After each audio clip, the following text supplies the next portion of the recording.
Dans l'univers des réseaux sociaux, les grosses pointures comme X, Facebook ou Instagram ne sont plus ce qu'elles étaient. La qualité des contenus se dégrade, la polarisation s'accentue, les échanges sont toxiques, la monétisation prend de l'ampleur. Bref, pour bien des utilisateurs, c'en est trop et plusieurs cherchent des solutions de rechange vers lesquelles se tourner. Très bien, mais vers lesquelles? Vous êtes très nombreux à nous écrire pour nous demander conseil. Explorons ça ensemble. Nicolas, la question, je trouve en tout cas, se pose plus que jamais.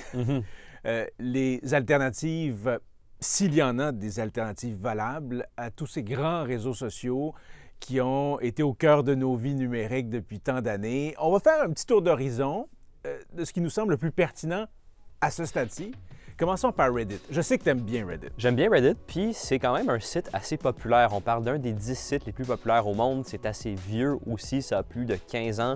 Donc, ça reste une grande plateforme, mais peut-être une grande plateforme qui a été moins minée par des impératifs commerciaux au fil des ans, bien qu'elle soit cotée en bourse depuis près d'un an maintenant. Donc, il y a des nuances à faire avec ça, mais il reste qu'on peut mieux s'informer sur Reddit que sur d'autres plateformes. Peut-être que la plupart des gens qui nous écoutent connaissent déjà la plateforme, ils vont tomber dessus en faisant des recherches sur Google, mais peut-être que ce que le grand public connaît moins, c'est de la manière que ça fonctionne. Oui, ça peut paraître au premier abord, au premier regard, tu peux te dire, mais c'est quoi ça? Ça ressemble à quoi? Un forum de discussion? Oui, dans le fond, c'est un site qui regroupe de nombreux forums de discussion et ces forums-là s'appellent des subreddits ou des sous-reddits. Une fois qu'on aboutit sur Reddit, on peut faire une recherche pour n'importe quel sujet qui nous intéresse. Par exemple, le Québec, et on peut aboutir sur le sous-forum du Québec, donc reddit.com/r/Québec, mais il y en a pour tous les centres d'intérêt. Tu dis pour tous les goûts, qu'en est-il des goûts qui enfreignent les lois et les normes? Oui, bien c'est certain que Reddit fut un temps, c'était un peu la jungle là-dessus. Il y avait beaucoup de contenu illégal, par exemple, ou même du contenu haineux. Mais depuis que cette entreprise-là tente d'être plus sérieuse, d'être cotée en bourse, justement, il y a eu beaucoup de modération. Il y a du ménage qui a été fait, mais il en demeure pas moins que toutes les communautés sont un peu autogérées. Donc, elles ont des modérateurs bénévoles. C'est des gens de la communauté qui modèrent les communautés.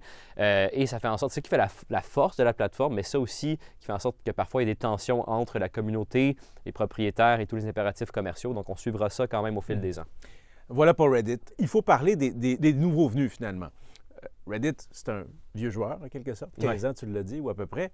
Blue Sky. Blue Sky, on en parle beaucoup dans les médias depuis quelques mois. C'est une alternative à Twitter, à X, et c'est né à la base de X. Donc, c'était un projet de Twitter à l'époque que Jack Dorsey était le PDG, donc avant même qu'Elon Musk arrive, et c'est décentralisé. Donc, ce qu'il y a de particulier sur Blue Sky, c'est que le fil d'actualité, par défaut, est chronologique. Donc, on dépend moins des algorithmes. Il n'est pas algorithmique. Il existe un algorithme, mais disons qu'il est moins puissant que celui d'autres plateformes, et c'est moins polarisant aussi comme contenu. On dit que c'est un espace peut-être un peu plus positif. La plupart des médias sont là-dessus. Il y a une belle communauté québécoise aussi, donc c'est quand même assez populaire localement. Et ce qui est particulier avec Blue Sky, c'est qu'il y a des kits de démarrage, des starter packs. On vous propose un ensemble de comptes sous une même thématique auquel on peut automatiquement s'abonner. Donc, cette idée, quand on crée un compte sur un nouveau réseau social, puis c'est le vide, c'est ça, Blue Sky, c'est un peu un remède à ça. Et on peut aller sur blueskydirectory.com pour trouver des starter packs qui nous intéressent. Voilà pour Blue Sky. Au moment d'enregistrer notre conversation, Nicolas, on avoisine les 32 millions d'utilisateurs donc pour ce réseau social qui est vent dans les voiles. On verra pour combien de temps. Maintenant, parlons de Mastodon. Là, ça se complique un peu aussi, parce que l'architecture de Mastodon, c'est là où on s'y perd un peu quand on regarde une première fois à quoi ça ressemble. Oui, Mastodon aussi, c'est un peu un clone de Twitter, de X. Ça ressemble un peu à Blue Sky, mais ça aussi, c'est un protocole ouvert, décentralisé. Bien, il y a plusieurs choses. Ça veut dire qu'il y a des gens qui peuvent créer ce qu'on appelle des instances de Mastodon. Donc, il y a le grand réseau lui-même et il y a des gens qui créent de plus petits réseaux basés sur son architecture, mais qui ont leur propre modérateur, leurs propres règles. Mais pour le bien de la conversation, parlons juste de Mastodon lui-même, qui existe, comme je le disais, depuis un certain bout de temps, peut-être un peu moins populaire, un peu plus niché, mais qui a quand même une certaine adhésion au Québec dans la francophonie. On retrouve plusieurs médias là-dessus aussi, ou du moins des robots qui republient le contenu de médias. Et tout comme Blue Sky, son fil par défaut est chronologique. Ce qui est intéressant aussi avec Mastodon, c'est qu'il fonctionne sur l'architecture ActivityPub, qui est un standard ouvert, où est-ce qu'encore une fois, il y a plusieurs petits réseaux qui se créent et qui peuvent communiquer entre eux et que leurs publications apparaissent même sur Mastodon. Donc, c'est... Entre entre réseaux concurrents, c'est possible. Exactement. Puis on a vu même tout récemment que Tumblr, qui est un très ancien réseau social où on peut partager des images,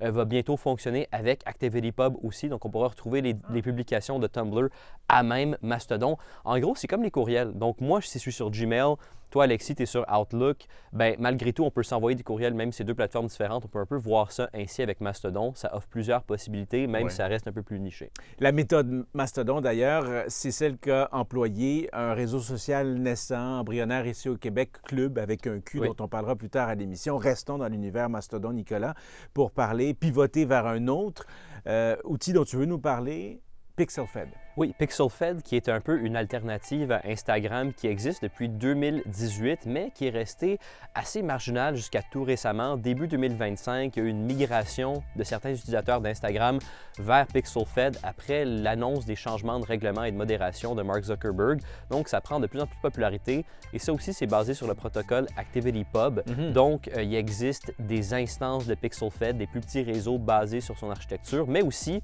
ça fonctionne avec Mastodon. C'est interopérable, donc encore une fois, si on publie sur PixelFed, on peut ensuite brancher ça sur Mastodon en bon français.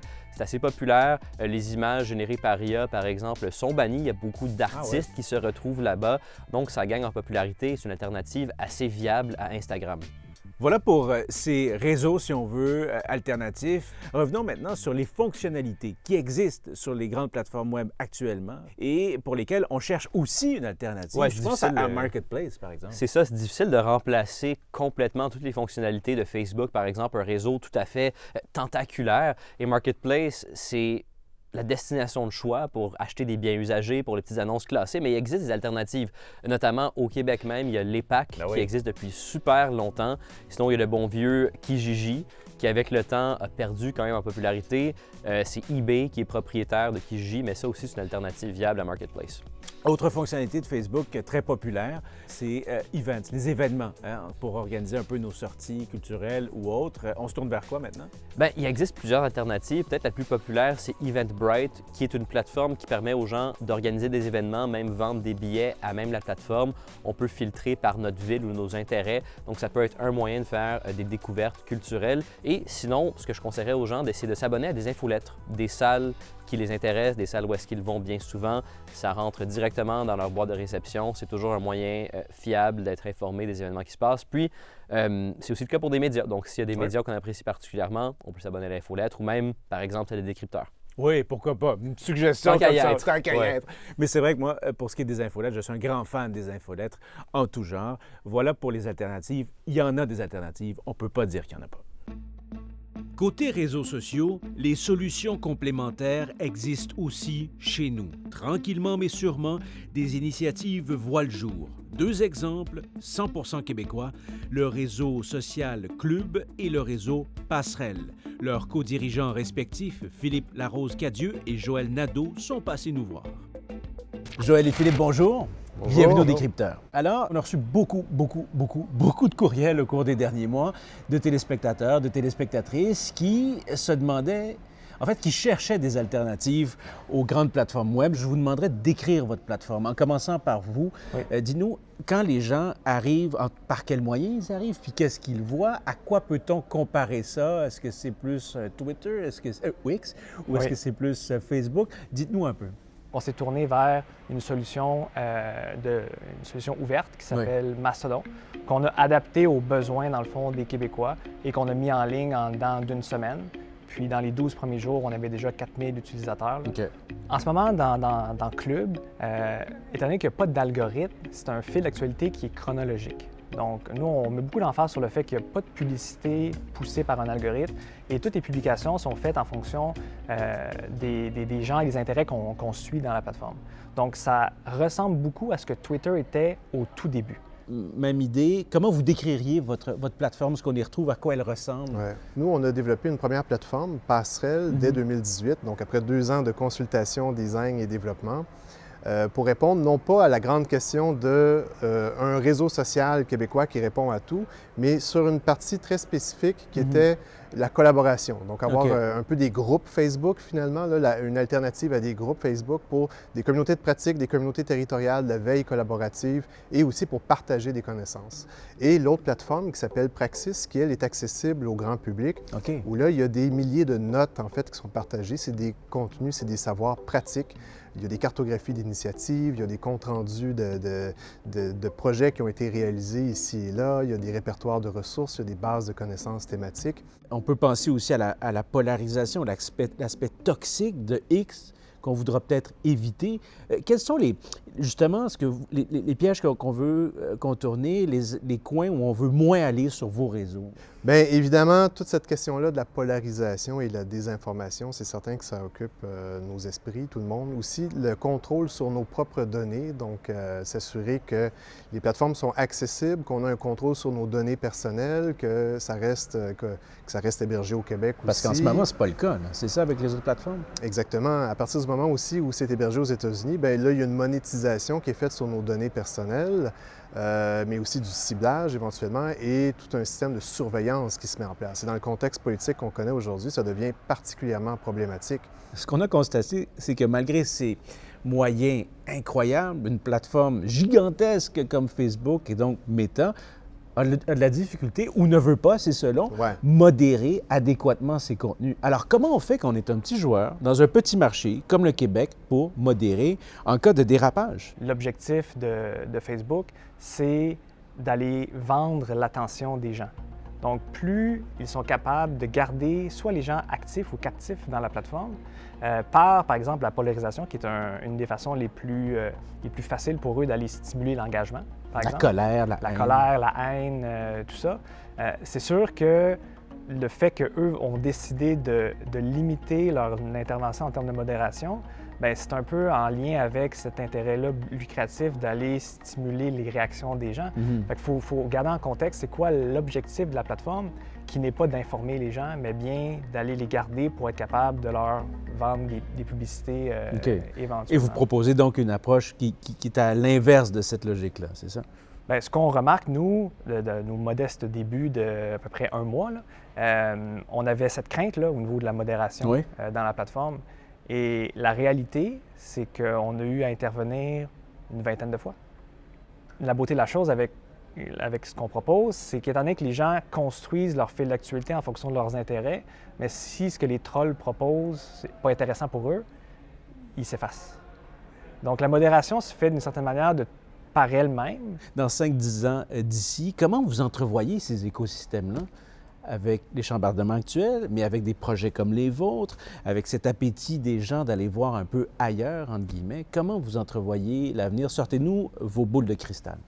Je pense que ce qui est en train de se passer en ce moment avec les États-Unis et le Canada, il n'y aura pas de retour en arrière pour le futur en termes d'un désir des pays, des nations de devenir autosuffisants et souverains de leurs infrastructures numériques. Je pense que le concept de décentralisation, là, où chaque pays devient autonome, mais est capable d'interagir ensemble, est capable de travailler ensemble avec des outils qui sont compatibles, je pense que c'est vraiment ça. C'est ça la voie d'avenir pour vous? Tout à fait. Puis peut-être à long terme, on va sortir du paradigme de la plateforme, c'est-à-dire que les données comme telles, avec les protocoles d'interopérabilité, sans rentrer dans quelque chose de trop technique, va faire en sorte qu'on va pouvoir se connecter avec des gens, avec des communautés, avec des contenus, au-delà des plateformes. On va avoir le choix de nos plateformes, de nos protocoles aussi, de nos algorithmes, c'est-à-dire le choix, un contrôle sur nos contenus, un contrôle sur nos données, une capacité à s'interconnecter avec plusieurs communautés. Un décloisonnement. Donc, une décentralisation et un décloisonnement assez radical. Très heureux de vous avoir reçu dans ce qui est finalement les premiers balbutiements d'une tendance qui prendra peut-être racine chez nous. Merci beaucoup. Merci. Et bonne chance et bon courage dans vos projets respectifs.